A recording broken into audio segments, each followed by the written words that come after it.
नमस्कार दोस्तों, स्वागत है आपका मेरे YouTube चैनल पर, जहां मैं आपके लिए लेकर आई हूं अत्यंत मर्मस्पर्शी उपन्यास पूतों वाली। इस उपन्यास में अब तक आपने ये सुना कि किस तरह से शिव सागर का विवाह पार्वती के साथ हो जाता है।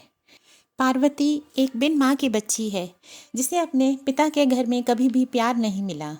उसकी सौतेली माता ने उसके साथ हमेशा ही सौतेली माँ जैसा ही व्यवहार किया और उसको उसके पिता से पिटवाने में भी कोई कसर न छोड़ रखी थी।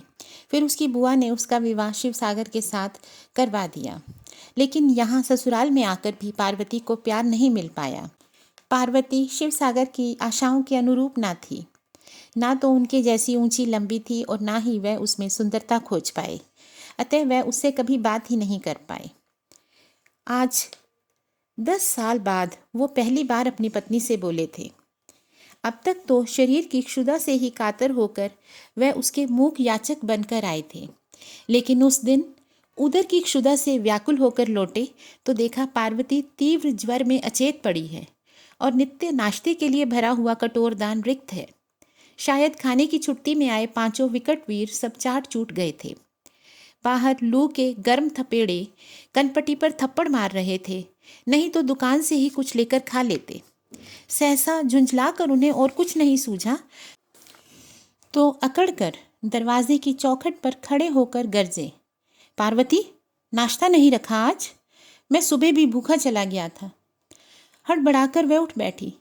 तीव्र ज्वर की अचेतनावस्था में भी पति की वह कठोर गर्जना उस कितनी मधुर लगी थी, मानो किसी अरण्य में कहीं घुंघरू बजे हों। मुझसे कह रहे हैं जी? उसने आश्चर्य से भयभीत मृगी सी आंखें विस्फारित कर पूछा। वह पति जिसने आज तक उसकी ओर कभी ठीक से आंख उठाकर भी नहीं देखा था, जिसका स्पर्श उसे अंधकार में ही पुलकित कर अंधकार में ही सदा विलीन हो जाता था, जिसने आज तक उसे कभी नाम लेकर भी ना पुकारा हो, उसी के मुंह से अपना नाम सुनकर वह मस्त मयूरी सी प्रफुल्लित हो उठी। और किससे कह रहा हूँ, भूख लगी है मुझे, उसने झल्ला कर कहा। आज तक तो उसका रूखे पति की एक ही भूख से परिचय हुआ था। आज पहली बार वह उससे ठीक उसी तरह खाने को कुछ मांग रहा था जैसे कभी उसके क्षुधातुर बेटे मांगते थे। अम्मा, बड़ी भूख लगी है, दे दो ना कुछ जल्दी। वह चादर फेंक कर उठी और चौंके में घुस गई। ज्वर से उसकी आंखें लाल जवा फूल हो रही थीं। कनपटी पर हथौड़ियां चल रही थीं। पैर कांप रहे थे, पर उसने मिनटों में आलू की सब्जी छोंक कर विशुद्ध घी में पूड़ियां उतार दी। फिर यत्न से परसकर थाली को पति के सामने रखाई। देखते ही देखते पूड़ियों का स्तूप शेष कर पानी गटक कर बिना कुछ कहे लंबे लंबे डग भरता हुआ शिवसागर चला गया। किंतु पार्वती फिर लेट नहीं पाई। रात के लिए उसने ना जाने कितने व्यंजन बना डाले। दिन में अनजाने में हो गई भूल का प्रतिकार करने में उसने कोई कसर नहीं छोड़ी। आंधी के वेग से पांचों बेटे आकर स्वादिष्ट खाने पर टूट पड़े थे। आज इतनी चीजें क्यों बनी हैं अम्मा? छुटके ने ही पूछ लिया था। क्या कहती उससे? वह अबोध बालक जननी के हृदय में उठ रहे आनंद के उत्साह की था पा सकेगा? विवाह के पूरे 10 वर्ष बाद तुम्हारे पिता मुझसे पहली बार बोले हैं बेटा। ऐसा कुछ कह सकती थी अपने उस लाडले से? जननी के अधर पर लगे सल्लज दिव्य स्मित को देखने की फुर्सत ही कहाँ थी उसके बेटों की। अखिल, अमित, अजय, अनिल और आदित्य, सबका नाम प्रथम वर्णाक्षरी से ही चुना था दूरदर्शी पिता ने। कभी भी किसी प्रतियोगिता में बैठे तो नीचे तक दृष्टि नहीं झुकानी पड़ेगी उन्हें। खा पीकर पांचों सो गए तो वह उस ज्वर के ताप को निशब्द झेलती पति का खाना लिए भूखी बैठी रही। बड़ी रात को लौटे थे शिव सागर मिश्र। पार्वती पहले हाथ मुंह धोने को लोटा धर कर आई, फिर नाना व्यंजनों से सजी थाली। थाली धर वह एक क्षण को ठिठकी भी थी। क्या पता जैसे नाम लेकर पुकारा था वैसे फिर पुकार कर कह दे, पार्वती जा, अपनी थाली भी यहीं ले आ। किंतु उसे किसी ने नहीं पुकारा। छोटा शायद नींद में गोगिया रहा था। वह तेजी से अपने कमरे में चली गई और फिर पूतों वाली विराट तख्त में मछली से तैरते, इधर उधर हाथ पैर फेंकते, गहरी नींद में अचेत पुत्रों के बीच किसी तरह अपनी जगह बनाकर हाथ पैर मरोड़कर गठरी बनकर सो गई थी। वर्षों से वह बेटों के साथ इसी तख्त पर सोती थी और शिव सागर अपने कमरे में। बेटे जगे रहते तो नित्य मल युद्ध छिड़ जाता। आज अम्मा के पास हम सोएंगे। पर छुटका नित्य जन्म सिद्ध अधिकार से माँ से लिपटकर अपनी दुबली सी बाहों से उसके पेट को ऐसे जकड़ लेता जैसे माँ की आंतें ही निकाल देगा। अपने इस एकाकीपन को पार्वती ने बिना किसी उपालंब के स्वीकार कर लिया था, किंतु उस दिन वह खूब रोई थी। किसी ने उसके तृषार्त अधरों पर जलपात्र छुआकर फिर छीन लिया था। रोते रोते उसकी हिचकियां बंध गईं और आंचल मुंह में ठूस उसने बड़ी चेष्टा से सिसकियां रोकी थी। कहीं छुटका जग गया और पूछ बैठा कि अम्मा क्यों रो रही है तू? तो क्या कहेगी उससे? छुटका उसके कुछ ना कहने पर भी सब जान जाता है।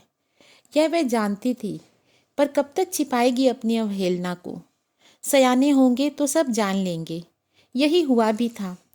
शैशव से किशोर्य की देहरी तक पहुँचते पहुँचते पांचों बेटे जान गए थे कि बाबूजी अम्मा से नहीं बोलते। फिर भी चारों की सहानुभूति, श्रद्धा, स्नेह की धारा पितृमुखी ही बनी रही। सुदर्शन, दीर्घदेही, व्यक्तित्व संपन्न शिवसागर मिश्र ही थे उनके हीरो। उनके कंठ की एक गर्जना ही उनकी सिट्टी पिट्टी गुम कर देती। पांचों एक साथ पिता के साथ संध्या को बैठते तो पार्वती अपना सारा दुख भूल जाती थी। कहते हैं कि माँ को अपनी संतान समान रूप से प्रिय होती है, पर ऐसा होता नहीं। संतान में सबसे दुर्बल ही जननी का विशेष प्रिय होता है। यही छुटके के साथ भी हुआ था। एक तो सबसे छोटा पेट पहुँचना, उस पर हमेशा बीमार रहता था। पांचों भाइयों में वही सबसे सुंदर था। दुबला पतला, कमनीय, सलोना, लड़कियों की सजीली हंसी, आंख नाक को एक साथ उज्जवल धार से भिगोती दूधिया हंसी। जहाँ चारों भाइयों के कंठ से मसे भीगते ही सातों सुर एक साथ निकलने लगे थे, वहीं पर छुटके का मिष्ट कंठ पूर्ववत बना रहा था। कोई जोर से उसे डपटता भी तो वह रुआंसा हो जाता। पढ़ने में वह तो भाइयों की भांति ही तेज था और शिव सागर ने भी उन्हें उच्च शिक्षा दिलाने में कोई कसर नहीं रखी। पार्वती ने सचमुच ही अपना नाम सार्थक कर दिया था। बड़े भागवान हो बिरादर, शिव सागर के अभिन्न मित्र बद्री ने एक बार कहा था। रिटायरी से पहले ही बागंबर बन बैठे हो। और एक हमारे हैं कुलदीपक, 4,000 तनख्वाह पा रहे हैं, पर कभी बाप को 40 रुपये भी भेज दें। अब सुना है विदेश जा रहे हैं। कहते हैं लौट आएंगे, पर हमारी मानो हाथ से छूटा तीर और विदेश गया बिटवा कभी वापस नहीं आता। ठीक ही कहा था बद्री ने। उनके बड़े बेटे अखिल को विदेश गए इस जेठ में पूरे 7 साल हो जाएंगे। कहाँ आया लौट कर? एक बार आया था, पर वह कहाँ टिक सकता था गांव में।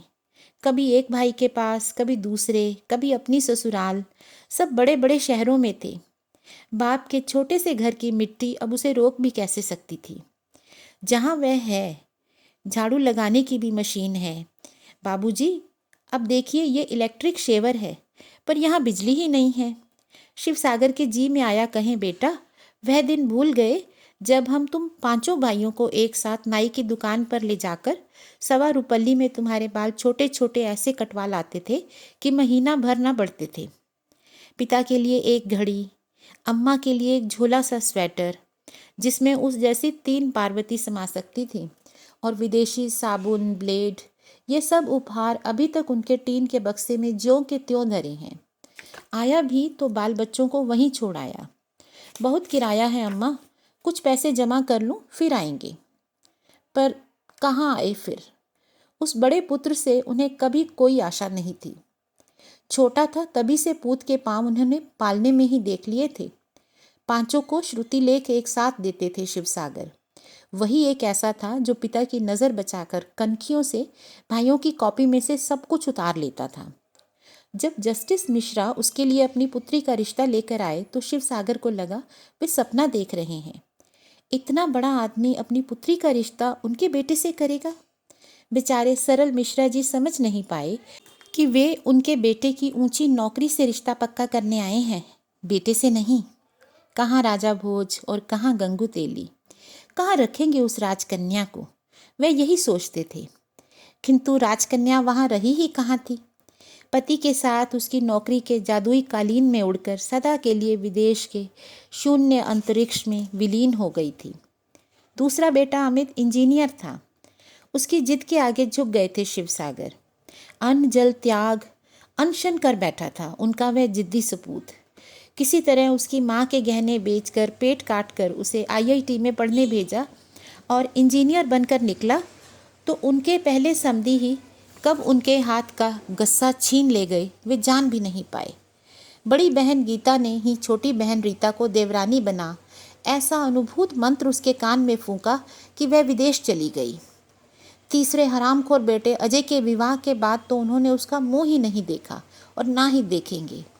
वह प्रशासनीय सेवा में आया तो कन्याग्रस्त समृद्ध पिताओं ने उसे प्रस्तावों के चक्रव्यूह में ही अभिमन्यु बना दिया। उदार दहेज के नीलामी हथौड़ों की चोट से शिवसागर लगभग बहरे ही हो गए थे। एक 40,000 की घोषणा करता, दूसरा 50,000, तीसरा पुत्री के साथ सजा सजाया फ्लैट और मारुति गाड़ी का तोहफा सजाकर लेने चला था। तब तक उनके होनहार बेटे ने स्वयं ही उनका काम हल कर दिया। उसे तमिलनाडु कैडर मिला था।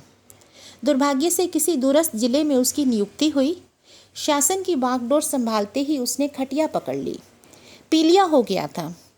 हालत गंभीर होने पर भी उसने पिताजी को खबर नहीं करने दी। कर देता तो शायद बच जाता। अस्पताल में भर्ती हो गया। वहाँ जिस केरल की नर्स ने उसे रोग मुक्त किया उसी से विवाह कर लिया उसने।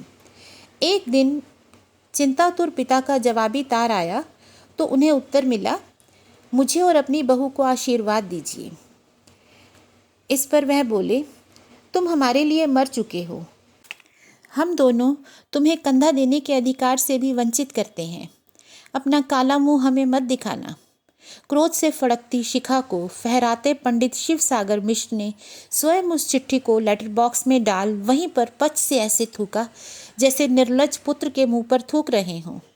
देखा जाए तो पहली बार वही आघात उन्हें पार्वती के निकट ले आया था। यह आघात अकेले झेलने की शक्ति उनमें अब नहीं थी। तो क्या घटना घटी? किन कारणों से वो अपनी पत्नी के करीब आए और क्या उनका स्वभाव बदल पाया? क्या उनमें और पार्वती में नॉर्मल लोगों की तरह बातचीत होने लगी? इन सब प्रश्नों के उत्तर को जानने के लिए सुनिएगा इस कहानी का भाग 3। दोस्तों, अगर आपको ये कहानियाँ अच्छी लगती हैं तो आप मेरे चैनल को लाइक, शेयर और सब्सक्राइब करें। इस चैनल पर और भी कई कहानियाँ हैं जिनको आप सुन सकते हैं।